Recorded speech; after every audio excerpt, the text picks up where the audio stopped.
kita mengucapkan syukur kehadirat Allah Subhanahu wa taala karena berkat rahmat dan hidayahnya kita bisa berkumpul di ruangan ini. Indonesia akan segera menghadapi babak yang baru yang akan mengubah nasib Indonesia menjadi lebih baik. Merdeka! Merdeka!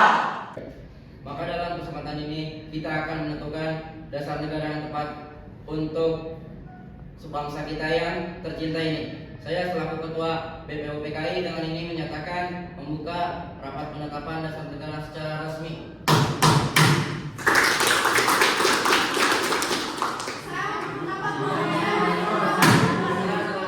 Saudara-saudara sekalian, kita memang punya tujuan yang sama. Namun jika Anda hanya berbicara di dalam kelompok itu hanya percuma. Jadi sampaikanlah untuk kalian di depan forum.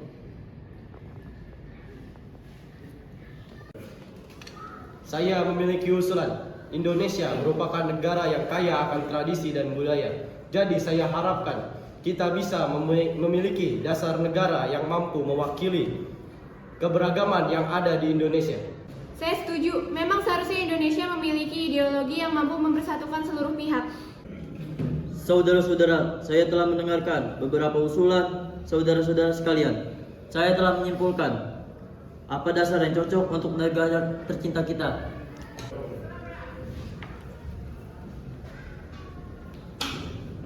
Dalam sidang hari ini, saya mengajukan usul mengenai dasar negara yang berwujud tulisan maupun bentuk lisan. Berikut rumusan secara lisan. 1. Pri kebangsaan, yang kedua pri kemanusiaan, yang ketiga pri keadilan, yang keempat pri kerakyatan, yang kelima pri kesejahteraan rakyat. Secara tertulis, ketuhanan yang Maha Esa, kebangsaan persatuan Indonesia, dasar kemanusiaan yang adil dan beradab, kerakyatan yang dipimpin oleh hikmat kebijaksanaan dalam permusyawaratan perwakilan. Yang kelima, keadilan sosial bagi seluruh rakyat Indonesia. Bung Yamin, saya akui pendapat Bung sangat luar biasa. Tapi Bung harus ingat, Indonesia memiliki mayoritas penduduknya yang beragama Islam. Jadi, dasar negara kita harus berdasarkan Islam. Betul Bung, seharusnya Islam lebih diutamakan dalam negara ini. Allahu Akbar, Allahu Akbar. Apa Tuhan tidak mendengarkan pernyataan dari Tuan Agus Salim bahwa kita membutuhkan dasar negara yang menyeluruh, bukan kelompok Anda saja? Tidak, saya tidak setuju. Benar. Benar. Tidak. Tidak bisa begitu. Saudara-saudara sekalian, mohon tenang. Saya sependapat dengan saudara Muhammad Yamin. Ide saudara sudah bagus karena mengandung unsur ketuhanan yang sesungguhnya telah mewakili keadaan di Indonesia saat ini yang memiliki beragam agama. Saudara sebangsa dan setanah air, kita telah mengadakan rapat, namun belum juga mendapatkan titik terang usulan yang tepat. Hari ini kita berkumpul lagi untuk membahas hal yang sama, yaitu dasar negara. Saudara Natulen, silakan jelaskan kembali hasil rapat kemarin. Pada rapat sebelumnya telah mendapatkan satu usulan, yaitu ketuhanan yang Maha Esa, kebangsaan persatuan Indonesia, rasa kemanusiaan yang adil dan beradab, kerakyatan yang dipimpin oleh hikmat kebijaksanaan dalam permusyawaratan perwakilan, keadilan sosial bagi seluruh rakyat Indonesia. Namun masih ada perdebatan pada nomor 1. Baiklah, apa ada usulan yang baru yang gagasan berkaitan dengan hal tersebut? Pada dasarnya, agama hanya tertuju pada satu Tuhan yang sama, yaitu Tuhan yang Maha Esa. Jadi untuk apa kita memperdebatkannya? Masih banyak hal lain yang lebih penting yang harus dipikirkan. Tapi Bung, saya meyakini bahwa Indonesia tidak bisa disamaratakan seperti itu. Indonesia negara Islam. Allahu Akbar. Allahu Akbar. Kalau seperti itu, kenapa Bung tidak membuat rapat dalam forum Bung sendiri dengan anggota Bung? Kami di sini rapat berdasarkan musyawarah.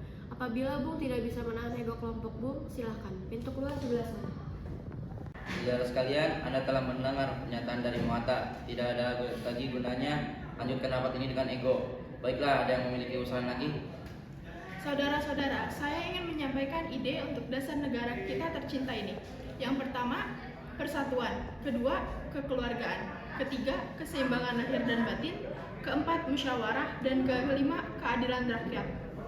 Sebenarnya saya tidak ingin menyinggung hal ini, namun pendapat dari Bung Supomo tidak menyatakan tentang adanya ketuhanan, padahal itu bagian penting sehingga harus disertakan.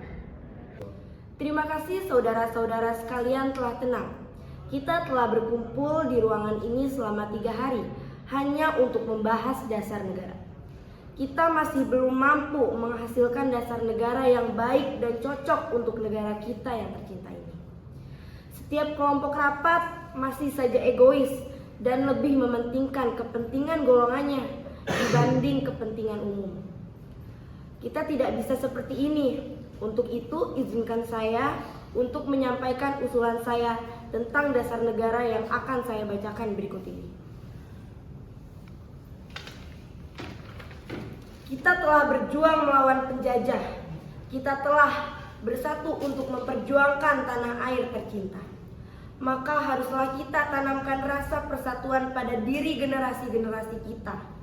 Hal ini merupakan alasan butir pertama, yaitu kebangsaan Indonesia. Kemudian bangsa ini merupakan bangsa yang baru lahir. Maka haruslah untuk menjalin hubungan baik dengan negara lain yang telah lebih dulu merdeka. Untuk menjalin hubungan di bidang sosial, ekonomi, dan politik. Hal ini merupakan dasar dari butir kedua, yaitu internasionalisme.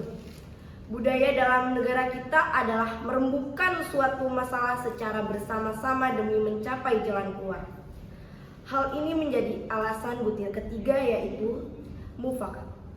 Kita tahu bahwa bangsa kita telah dijajah. Maka seluruh lapisan masyarakat bangsa kita harus merasakan apa yang dikatakan dengan merdeka. Hal ini menjadi alasan butir keempat, yaitu kesejahteraan sosial. Yang terakhir, untuk merangkum itu semua, kita semua beragama bukan? Maka kita harus memiliki pedoman, yaitu Tuhan. Namun, bukan Tuhan dalam agama Islam saja, melainkan mencakup seluruh agama yang ada di Indonesia, yaitu ketuhanan yang Maha Esa. Demikian usulan dasar negara dari saya. Semoga dapat mewakili pendapat saudara-saudara sekalian. Merdeka! Merdeka! Merdeka!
Selamat pagi, salam sejahtera bagi kita semua yang terhormat, panitia dan anggota-anggota Dokurito Junbit Kyosaka yang berbahagia. Marilah kita memanjatkan puji syukur kehadirat Tuhan Yang Maha Esa bahwa kita semua dapat hadir di sini tanpa halangan sesuatu apapun. Saya selaku ketua mengucapkan terima kasih yang sebesar-besarnya atas kehadiran tuan-tuan sekalian. Dengan sambutan pembukaan saya ini, saya umumkan bahwa sidang BPUPK yang kali ini resmi dibuka. Sekian sambutan yang dapat saya sampaikan. Bila ada salah dan kurang dari tutur kata saya, mohon dimaafkan. Terima kasih atas perhatian tuan-tuan sekalian. Tuan Ketua, saya di sini akan menyampaikan usulan-usulan yang telah saya terima selaku Ketua Panitia Kecil yang telah dibuat pada sidang BPUPK yang pertama.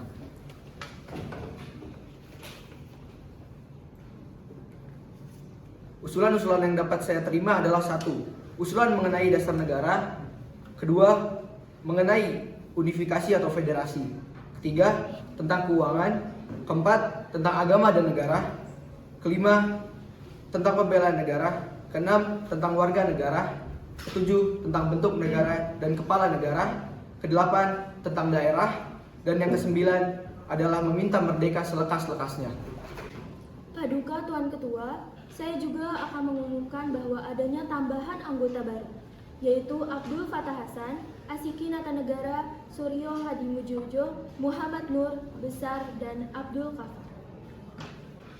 Saya mohon dari tuan-tuan anggota sekalian, oleh karena kita menghadapi saat yang suci, baiklah kita menghentikan cipta, supaya janganlah hati kita dipengaruhi oleh suatu hal yang tidak suci, tetapi dengan segala keikhlasan menghadapi keputusan bentuk negara yang akan didirikan, dengan hati yang murni, yang tidak terpengaruh oleh sesuatu maksud yang tidak suci. Oleh karena itu, saya mohon kepada paduka tuan-tuan sekalian, sukalah tuan-tuan berdiri di hadapan hadirat Allah Subhanahu wa Ta'ala untuk meminta doa.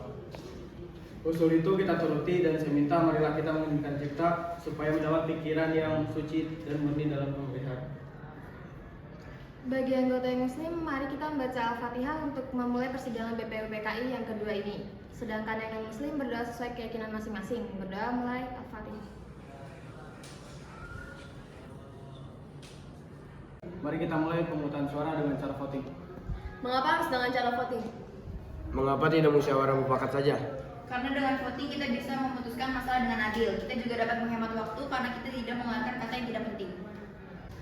Marilah tuan-tuan kita lakukan voting untuk menentukan bentuk negara.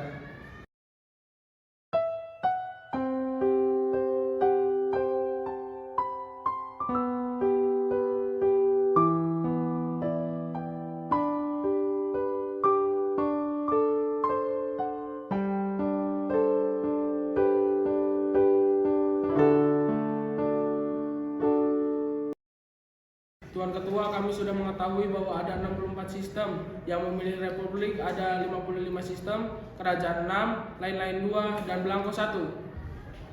Saya mengucapkan terima kasih atas pekerjaan komisi. Anggota sekalian sudah mendengar bahwa telah dipilih oleh sidang Dokurito Jyunbi Tiyosaka yang kedua kali ini. Yang melahirkan 64 sistem ialah yang 55 Republik, 6 kerajaan, 1 Belangko, dan 2 lain-lain. Jadi ada 64, sudah ada ketetapan dalam waktu ini. Nanti kita membuat laporan yang sejelas-jelasnya. Jadi putusan panitia itu republik. Sudah terang Republik yang dipilih dengan suara terbanyak. Sekarang saya minta beristirahat.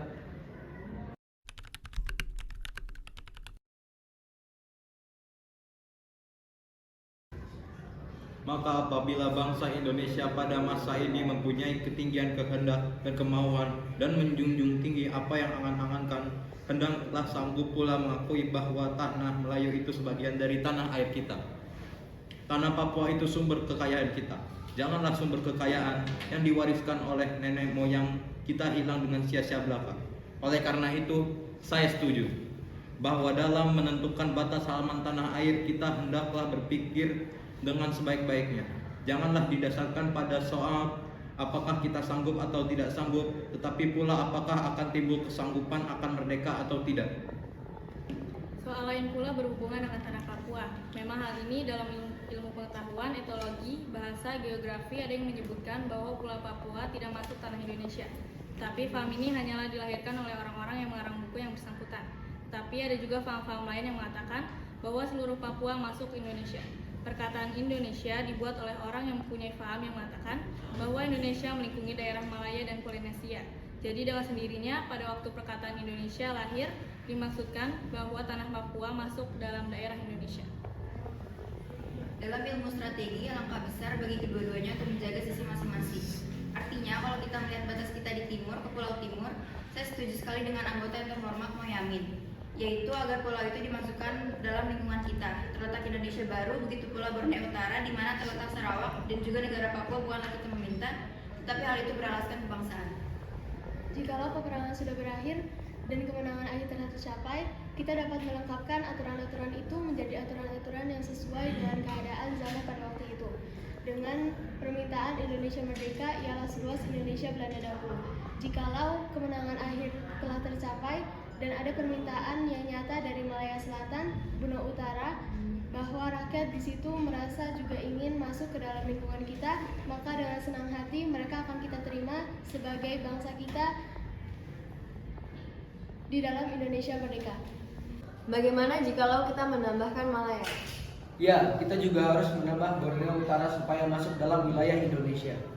Saya akan menambahkan Papua supaya masuk ke dalam wilayah Indonesia. Kami juga akan menambah Timor Portugis supaya masuk di wilayah Indonesia. Kami bertiga mengusulkan bahwa pulau-pulau di sekitarnya dapat dimasukkan ke dalam wilayah Indonesia. Paduka Tuan Ketua, Undang-Undang Dasar Negara manapun tidak dapat dimengerti sungguh-sungguh maksudnya Undang-Undang Dasar dari suatu negara. Kita harus mempelajari juga bagaimana terjadinya teks itu, harus diketahui keterangan-keterangannya dan juga harus diketahui dalam suasana apa teks itu dibikin.